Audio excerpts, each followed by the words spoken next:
大家好，今日真係經過千辛萬苦啊，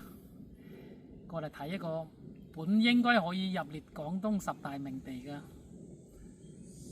佳城啊！呢個地呢，首先要講個故仔先啊。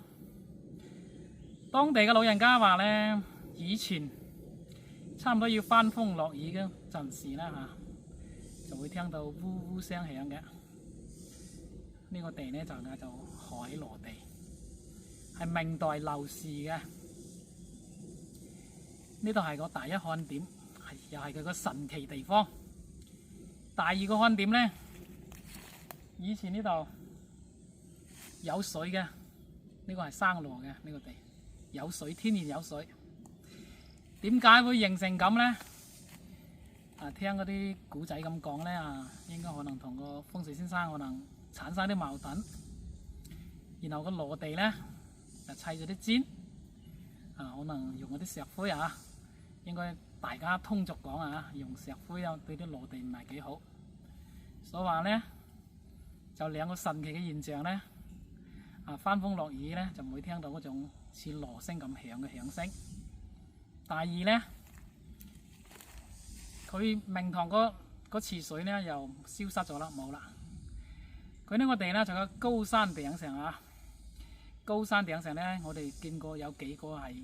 天然有水嘅，呢點呢大家應該唔使懷疑啊。同時呢個地呢，點解佢講得咁神奇又可以話入列到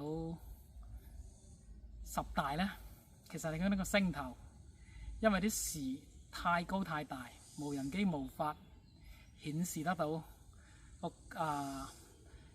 啲近似嗰啲嘅景觀俾大家睇，所以話呢，我哋就喺呢度拍一下，俾大家感受下。佢呢個星頭呢，可能有7到8畝大，一個金鑲頂有7到8畝大。呢個係個天花局，面前呢，壓嗰條北江大水，啱好在泥溪嗰度。嗰啲兩面關欄都好形成個口呢度出嚟，佢向正嗰個北江大水。大概個方向呢，今日咧唔記得帶羅盤但係佢碑呢度寫字呢，應該係襟山近或者未丑唔知佢邊樣兼邊樣呢兩個向就呢點就唔清楚。下次邊個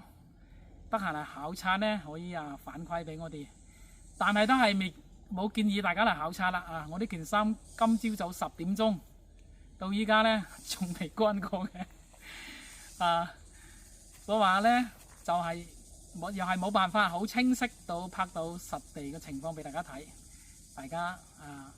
多睇啲航拍就係睇個大概，多啲點讚就得噶啦。呢個地確實真係，我認為真係超一流嘅一格地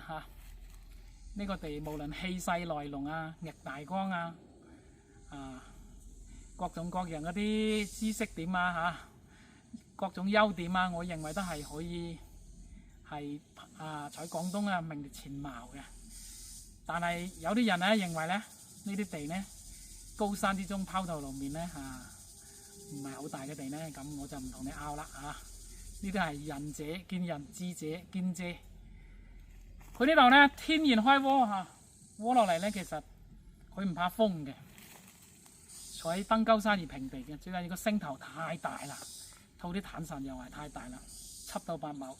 大家要諗呢個詞語，一啲都唔會誇張就睇泥溪嗰度，到時無人機呢，大家清晰欣賞得到佢嘅氣勢磅礴，大龍大幹，取大勢，就係呢個地嘅看點。